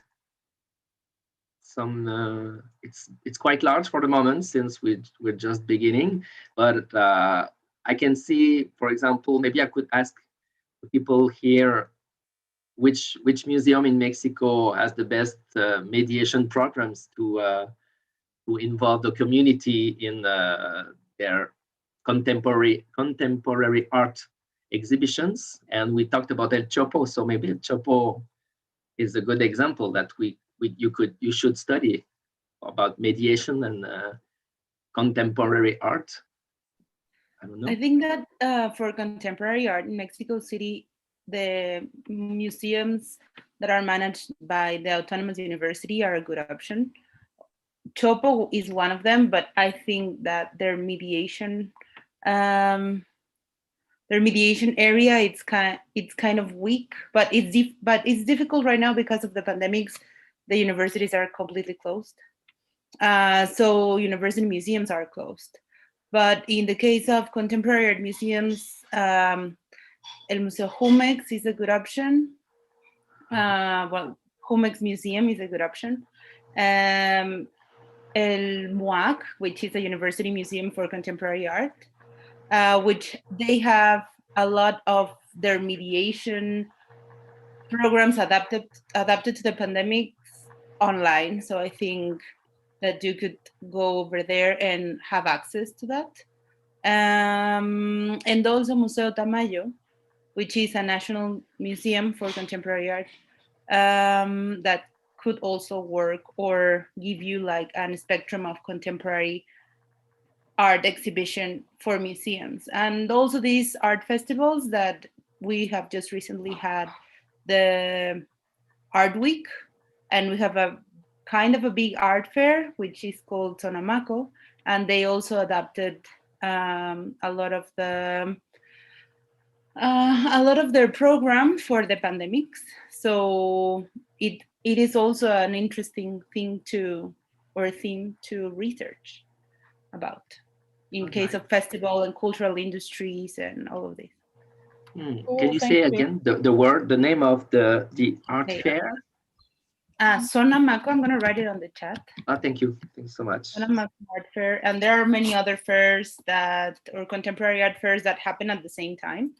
I'm gonna write them all in the chat for you if you want to. Yes, thank you so much. Yes, please. Thank you. It's a good idea. Yeah, for example, what's the difference between the MUAC and the Chopo? Both are contemporary art museum for the university. It's quite interesting. You have two of these. Well, MUAC manages the contemporary art collection of the Autonomous University. And it was founded because of the building of that collection. So it's actually the first contemporary museum built to be a contemporary museum in the city. Yeah. And what happens with Chopo is that it's not only a contemporary art museum, but it also has a cinema place, and it exhibits theater, and it gives workshops. So it's more of a cultural center, but it has a very big exhibition place. Well, kind of big. And the mission statement is very different. MUAC is directed to showing the collection, the contemporary art collection of the university, and manages kind of the contemporary production of local artists, Mexican artists. Also inviting to kind of have a dialogue with contemporary artists from abroad. And Museo del Chopo has a different kind of identity of a museum, which is related to music and theater and more of emergent. I don't know if this is a category in English or not. Emergent art forms, and the expansion of the understanding of arts. But because of the success of MUAC, I think that many other art museums from the university, from the Autonomous University, have developed more programs focused on the audiences, on the public. So I think that it changed a little bit the landscape in contemporary art museums. When it appeared, MOAC appeared in 2008, if I'm not wrong. And if someone wants to correct me, it's completely invited. But I think yes, it opened in 2008. Yes. And it's a beautiful, beautiful place. The building is amazing. Yeah, the building is amazing. Yeah. But it's on the campus, so maybe less accessible for workshops because there is no, correct me if I'm wrong, there is no community very close by since it's inside the campus, but maybe I'm wrong. Yes, there is no community close by, actually. Yeah. Because the campus is very big. But they do work with, for example, they have an interesting mediation program that is called MOAC at Your House, in which they send pieces of the collection to the houses of teenagers that study in UNAM or the National University system. And the students create this kind of curatorial museographic practice around the pieces of the collection in order to build bridges between MOAC and non-publics, and specifically teenagers or people who study high school. Nice. Yeah, I think virtual and digital outreach will be maybe some subject for everybody since we are in the pandemic. So and it's interesting to explore these, no? Because we're talking about reaching new publics, young publics, and the internet, it's an easy way to do that. So very interesting. Thank you, Fernanda. Thank you so much. So is it okay for you guys, Tommy, Dominique, Miley? Yes, I would maybe like to add, personally, my interests are exhibition and mediation of contemporary art in urban public spaces.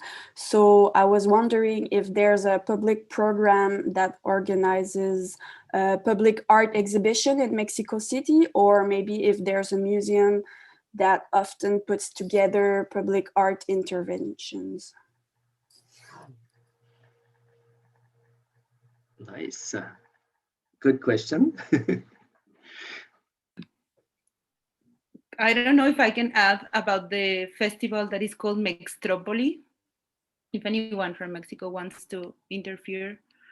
They are not active right now, but maybe you can Google through the archives because they are an architecture festival. But while it's happening, there are a lot of public interventions around the city. So I think that is very interesting because it's seen from the perspective of urbanism and architecture and public interventions. So yeah, I would suggest that if I cannot think of any other.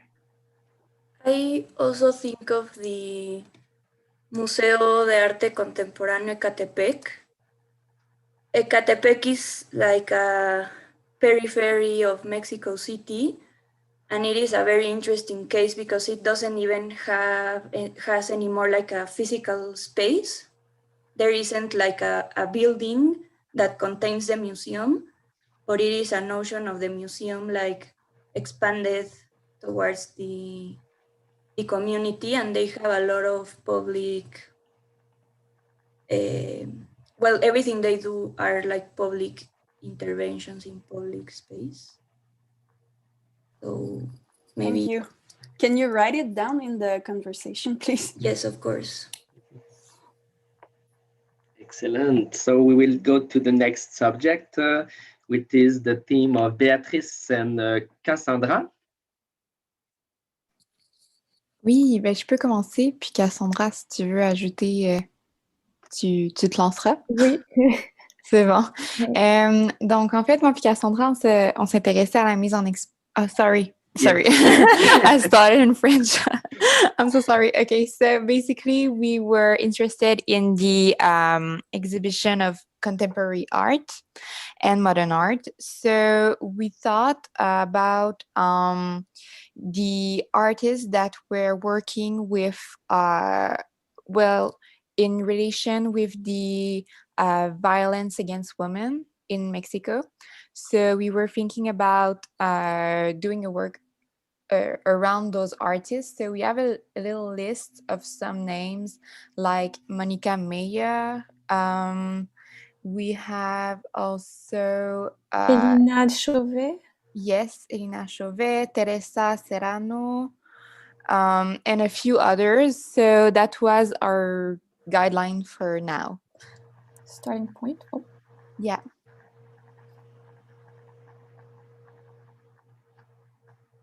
Good. Some ideas.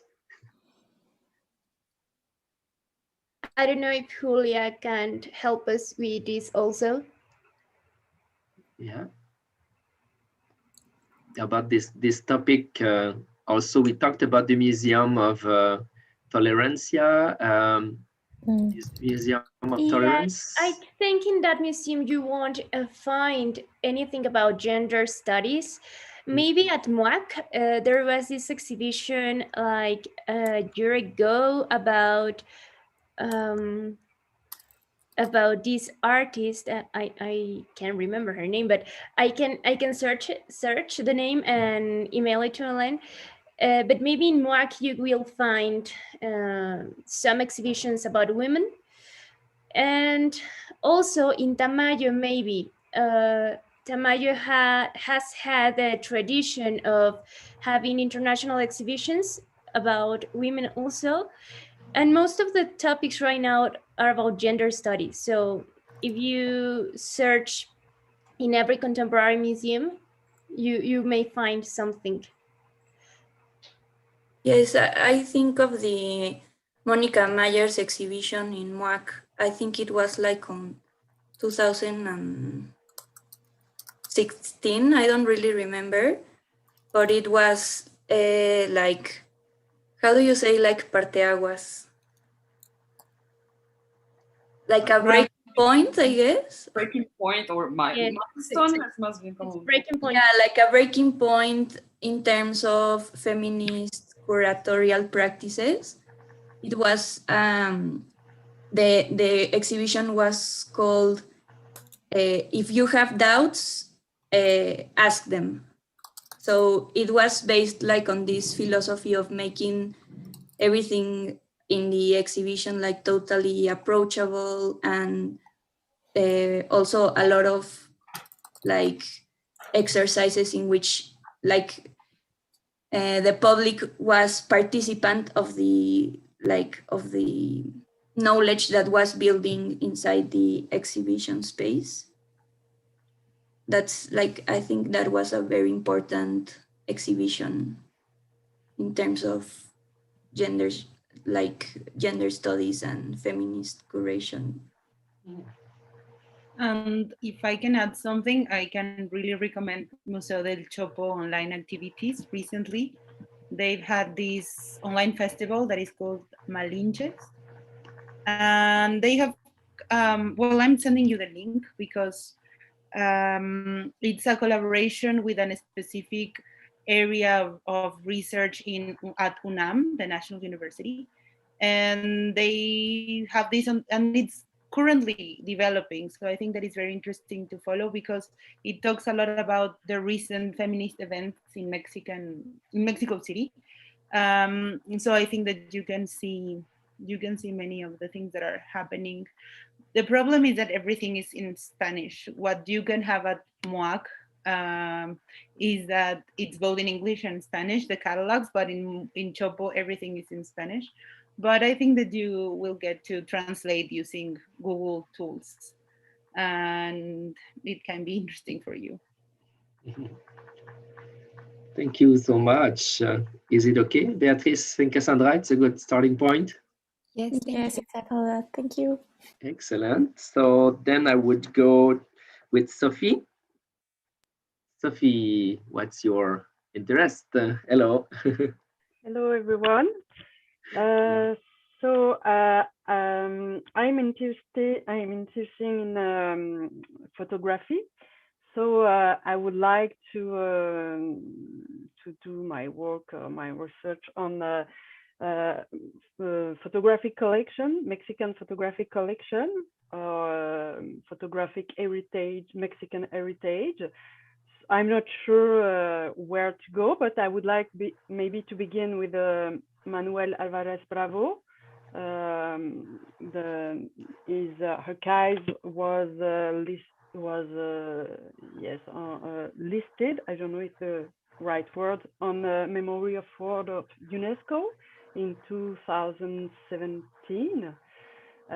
So maybe I would like to begin with his photography, and I think I begin to identify some collection, and I know he began a collection not of his own work, but of a collection for Fundación Televisa. And I would like just to, I think, to work around Manuel Alvarez Bravo, but to go on some direction and maybe to study el colección del Centro Fotográfico de Alvarez Bravo en Oaxaca. Maybe I would like to, I don't know, to identify some photographic, some Mexican heritage, photographic heritage, like Graciela Iturbe. I don't know yet. I was interesting to and I just prepared a book by Miguel Angel Berman. I don't know if someone know him, but he did a book, México, Fotografía y Revolución, and he curated an exhibition in Rencontre de la Photographie à Arles in France. So maybe I would like to do some work about photographic heritage and just study some case like Alvarez Bravo, maybe this exhibition. I don't know yet, but yes, that's my interest. I think you know a lot already. It's nice. Wow. Maybe our friends from Mexico have other ideas. Maybe you know the people you talked about, which I will learn everything because it's all new for me. I think you will enjoy the conference that Professor Valeria and Professor Ariel are going to give you in the following days. They are very keen on photography and they will help you a lot with that. And I was thinking that we have at Ibero, we have an archive of Mariana Jampolsky, and maybe we can introduce you to the person in charge of the archive, and maybe you can have some information there. We have had some exhibitions, photographic exhibitions, very small ones because they're inside of the library at Ibero, but maybe they can help you. Okay. And also we have the Fototeca Nacional, which is like this archive, digital archive. And I don't know if any of my colleagues could help, but maybe in Museo del Estanquillo or the collections at INBA, the National Institution of Fine Arts, maybe we can help you with some museums that have a photographic collection. Okay. Actually, the National Museum of Art has a huge collection of photography, and Alvarez Bravo also, and they have archives, and they can help you, of course. I can approach you the contact. Thank you very much. It's just the beginning today, so we will keep in touch for the next weeks for sure. Thank you very much. Thank you. It's okay, Sophie? Yeah. So then we go with Brigitte. Hi.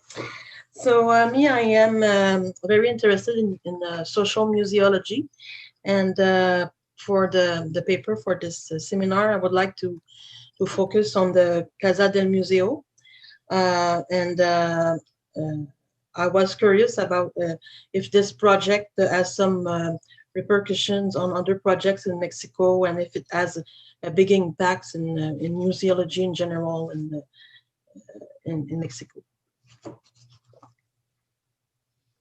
I'm not sure that I understood what museum you're talking about. Casa del Museo or Museo Casa?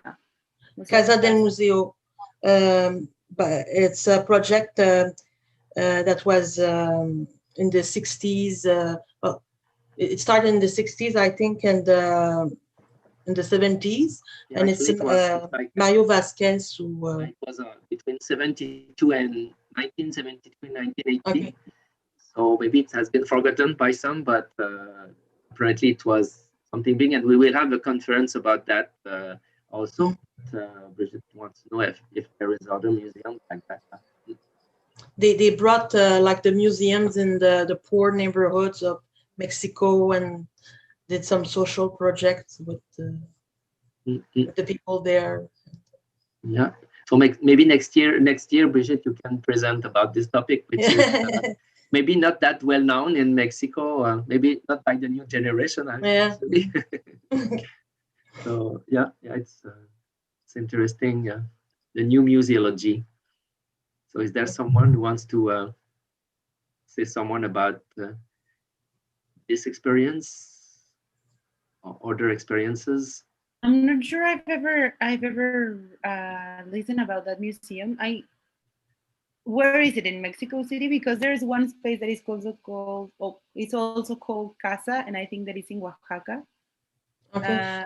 It was in Mexico. I think it's I'm not sure. I didn't read a lot yet, but about the subject. But it's, I think it starts at the Museum of Anthropology, and they build the museum to attract all kind of publics. But they noticed that the poor people, they didn't come to the museum, so they decide to go to the community. Favela. Yeah, I think it was in the suburbs of Mexico City, and it was initiated by the Museum of Anthropology. And actually, we will meet. Maybe you know her, Leticia Perez, from Escuela Nacional de Conservación, Restauración y Museografía. And Leticia just presented her PhD thesis about this experience and about the presence of women into this experience. So the gender part of this experimentation. So maybe I could also share the works by Leticia with you if it interests someone. So it's just the beginning today. We will exchange stuff together. So yeah. I will share an article maybe on the chat. Maybe. Yeah, I even have the Leticia's PhD thesis with me, and that I sent to you, Brigitte, also. And I'm sure she would be interested for it to be known by lots of people. So I'm sure she would want me to share it. But you can share, you can put on the, yes, you put it. Great. So you would know about this experimentation of new museology in the 70s. Great. So it's okay, Brigitte? Yeah, sure. Yeah, it's okay. Anyway, we will share all the emails. So if you have ideas that pop during the next days or the next weeks, you will be able to share it with Brigitte. Okay. So then we'll go with the next one. We'll go with Gabrielle.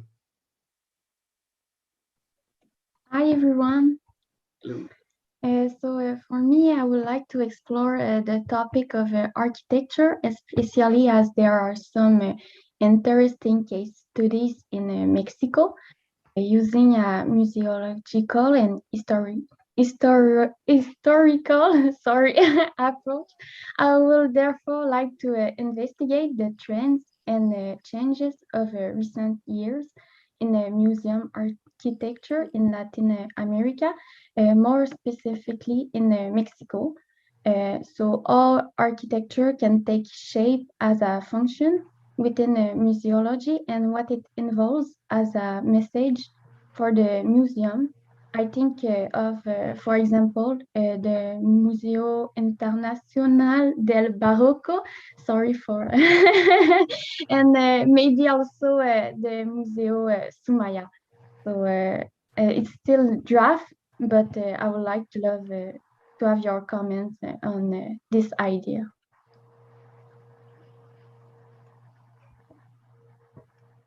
Who wants to intervene?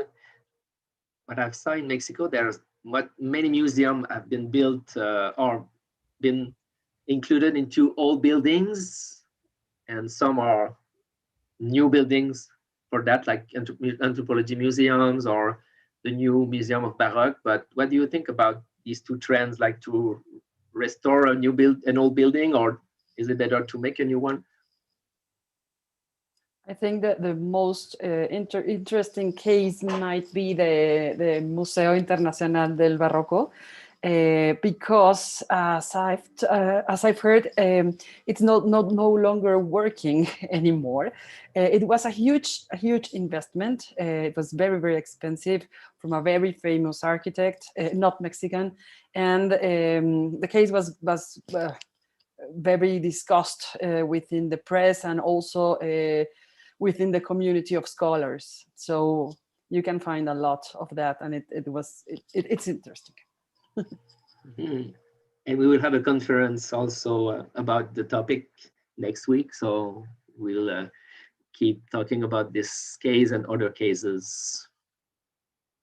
Someone else wants to share? And it's also interesting that you mentioned about El Museo Sumaya, because there are many.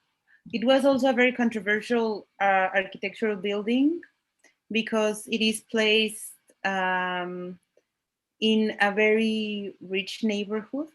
But in order to obtain those terrains, they had to make the locals go. And the building itself is very difficult for museography and museology. And I think that it is also a topic that is very discussed among the art sphere. I'm going to send you a link of this piece of a very famous contemporary artist who did like a contestation of the architecture of the building, comparing it to WC. No sé, I don't know if that's how they say. Yes. Uh-huh. So I'm going to send it to illustrate the views in Mexico around that specific building, but also at the same time as it established there, eventually Museo Jumex, which come from the Jumex collection, one of the biggest contemporary art collections in the country, decided to put the museum in front of it. And it's also a very interesting architectural building, designed by David Chipperfield. I think that it's a British architect. And I think that because of MUAC and because of Sumaya, the architecture of museums in Mexico has changed, like the landscape. And now we are building big museums. And we have MUAC and Sumaya and, of course, El Barroco. Because before that, as Alain said, museums were buildings that were adapted, and before they had different functions. So I don't know if that is the questions that you were thinking of, but I'm gonna post the art piece to illustrate the Sumaya views or point of view from the art community. Thank you so much. Thank you. And the last one will be Marie. She talked about circus this morning. I don't know if she wants to go further on this topic with you. Well, I am interested at large for live arts, dance, theater, circus, and also rituals or popular culture. So I noticed the Museo Nacional de Culturas Populares.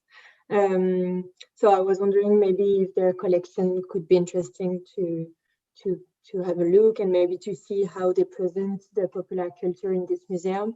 But actually, I also found an article about the Mexican circus. And they said that the actual Mexican circus is the result of historic, cultural, and social process that are really special in Mexico.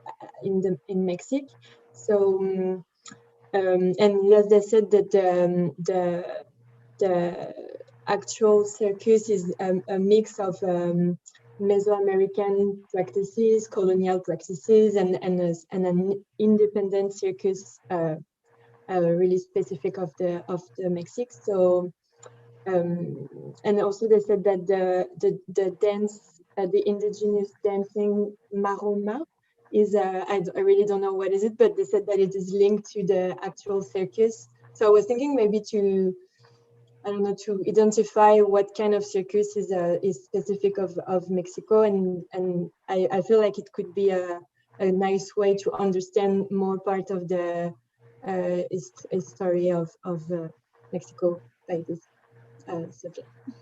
I don't know if we have like a type of circus that has like a historic part, but what I've known of what I've researched is that mainly everything that has come into circus in Mexico is mainly foreign.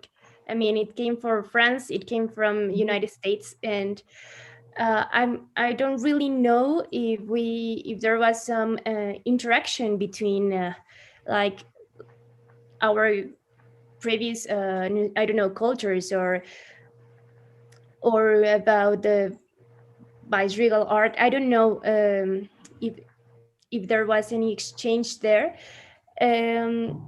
Maybe I don't know if Sara could help about the Museo de Culturas Populares, if they have some collection about that. I think that they don't. I don't think so. No, I don't think so either. But maybe we can search about maybe the collections that would help you the most are archives about how circus was made here. I don't know. Is there any special place like auditorium or festival that show circus in Mexico? Do you know if it's a famous practice in those like more actual, like contemporary, or not really? I don't know. I mean, we have like these visits of Cirque du Soleil, and they make this huge stage, but I don't know if we have in Mexico City. Okay. I don't know if anyone here could help. No. Speaking of legitimate culture, no. Speaking of legitimate culture, as we have discussed before, I think the circus in Mexico is a non-legitimate culture. I mean, it's difficult. It's a very popular and rooted spectacle for many people, but we don't have such a big space built in order to show this kind of shows. No. Yeah, you will have to investigate that, Marie. I think it's interesting to go with your PhD subject and see what you can get from that, and then maybe open a bit more your subject if you can't find something about that. But you seem to have a lead at some point with what you said. Tu as déjà comme une idée. You have an idea, so you can go further with that, and we'll see what happens with your subject. Well, we have done all the subject. I think it's very interesting to have your point of view, and we can all exchanges with you from Mexico within the next weeks, as soon as the subject will be more precise for each student or each team. So maybe it would be the time for the conclusion of the day. Yes. Yes. So who's going to make the conclusion besides of me? Do we still have Sara and me? Yes. Okay. And I are going to have the conclusion. Yeah.